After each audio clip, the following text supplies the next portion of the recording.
하나님의 말씀은 이사야서 6장 6절에서 13절 말씀입니다. 그때 그 서랍 중에 하나가 부젓가락으로 제단에서 차집은 바 핀 숯을 손에 가지고 내게로 날아와서 그것을 내 입술에 대며 이르되 보라 이것이 내 입에 닿았으니 내 악이 제하여졌고 내 죄가 사하여졌느니라 하더라.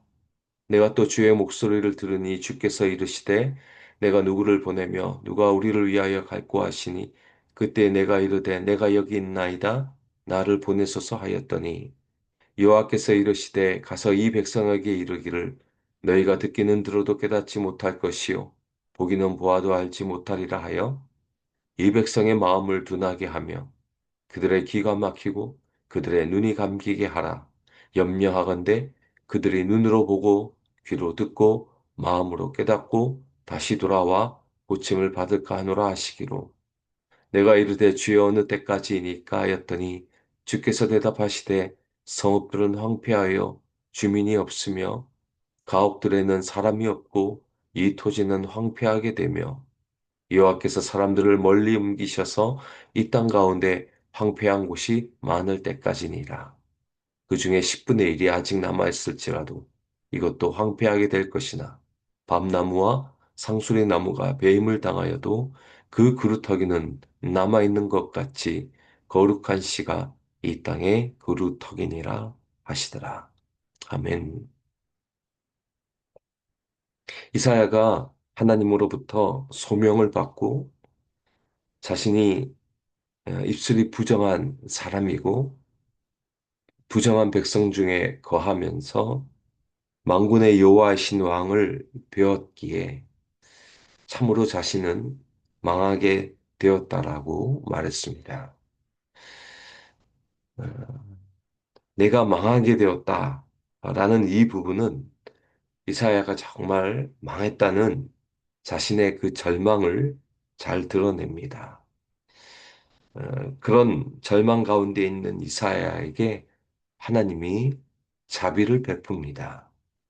6절 말씀을 보시면 그때의 스랍 중에 하나가 부젓가락으로 집은 바 핀숯을 손에 가지고 와서 7절 그 입술 이사야 입술을 대며 말하되 보라 이것이 내 입에 닿았으니 내 악이 제하여졌고 내 죄가 사해졌다라고 말씀합니다. 음, 여러분 이 예레미야를 부를 때도 비슷합니다. 예레미야가 나는 아이라 말할 줄 알지 못합니다. 라고 했을 때 하나님이 그의 손을 내밀어서 예레미야의 입에 대고 보라, 내가 내 말을 내 입에 두었다라고 말합니다. 비슷한 장면이죠. 이 말은 예레미야나 이사야나 하나님의 말씀을 전달하는 자로 선지자로 공식적으로 임명하는 장면입니다. 이사야는 내가 참 절망 가운데 있습니다. 내가 참 망하게 되었습니다. 라고 말했고, 이레미야는 나는 아이라서 말할 줄도 모르고 자격도 안 되고 능력도 안 됩니다. 라고 그렇게 말했지만 하나님이 내가 너를 사용하겠다라고 하면 사용하게 되어 있습니다. 여러분, 우리도 마찬가지입니다. 우리 자신의 모습을 보면 그렇게 하나님께 쓰임 받을 수 있을 만한 자격이 되지 않지만 하나님이 내가 너를 쓰겠다 하면 하나님이 사용하십니다.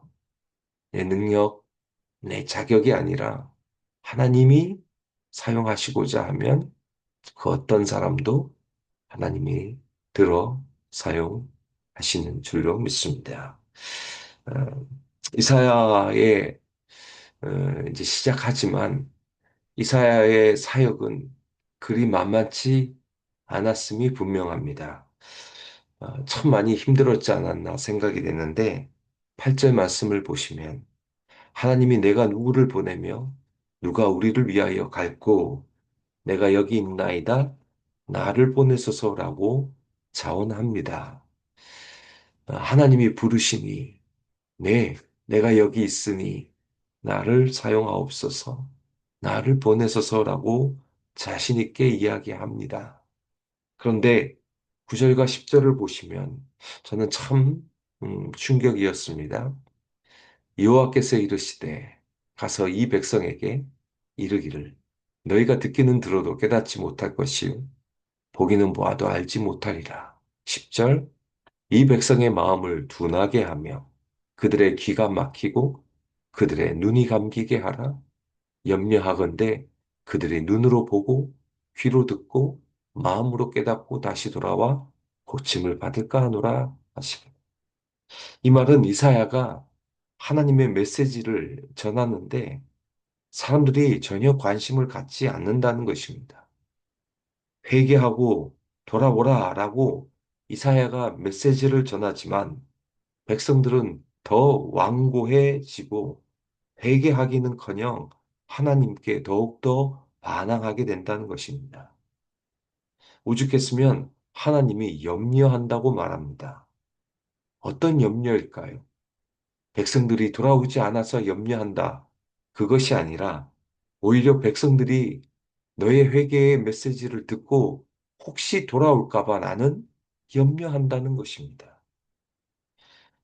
여러분 예수님 시대 바리새인과 종교 지도자들이 예수님의 말씀을 들어도 듣지 못하고 보아도 보지 못하고 말씀은 선포되어지는데 이들의 눈과 귀가 닫혀 깨닫지 못하는 것과 똑같습니다.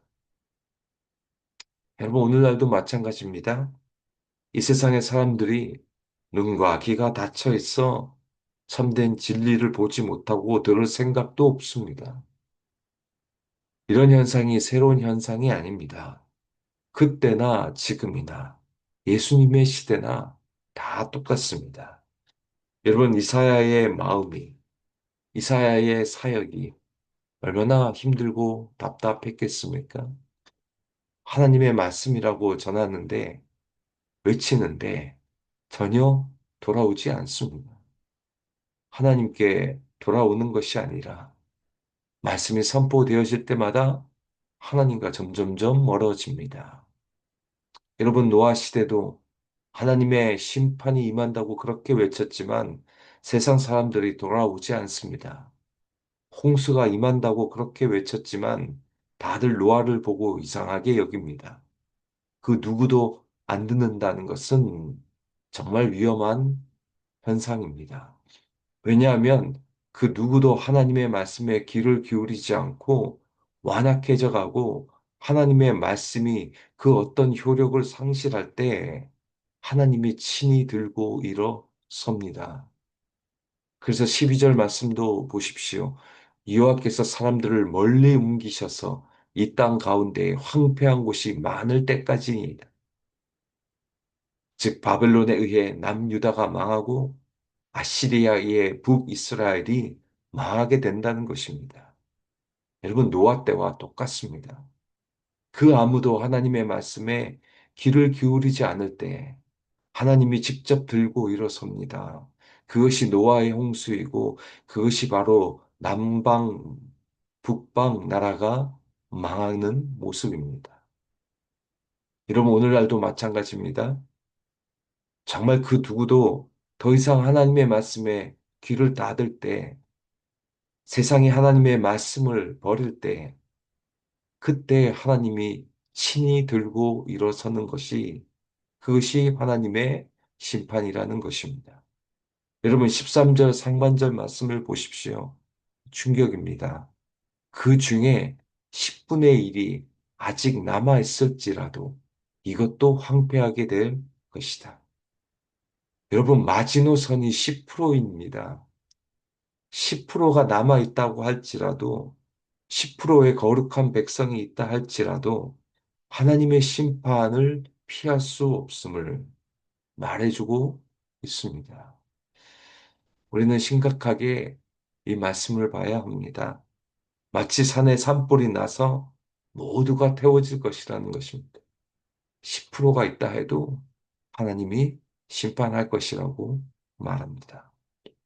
그러나 늘 하나님이 우리를 절대로 망하게 내버려 두지 않습니다. 여러분 13절 하반절은 희망으로 끝납니다. 그 그루터기는 남아있는 것 같이 거룩한 씨가 이 땅에 그루터기니라 하시더라. 하나님은 언제나 다시 시작하십니다. 마치 노아를 남겨둔 것처럼 그 거룩한 씨는 예수 그리스도를 통해 다시금 이 땅에 새롭게 구원의 역사를 이루신 것입니다. 여러분 똑같습니다. 예수님이 다시 심판의 구주로 이 땅에 오신다고 약속하셨습니다. 여러분 10% 예. 그리고 그 그루터기 끝까지 살아남은 자를 통하여 하나님이 다시 한번 새롭게 하실 것입니다. 여러분 이 세상 살아갈 때 우리가 그루터기처럼 그렇게 쓰임받는 하나님의 사람으로 끝까지 살아남으시기를 원합니다. 여러분들이 희망입니다. 그 사람들 통해 하나님이 또 새로운 일들을 늘 시작하실 것입니다. 그루터기가 저와 여러분 되셔서 하나님 앞에 끝까지 순종하며 하나님의 사람으로 살아가시는 저와 여러분 되시기를 주님의 이름으로 축원드립니다. 함께 기도하시겠습니다.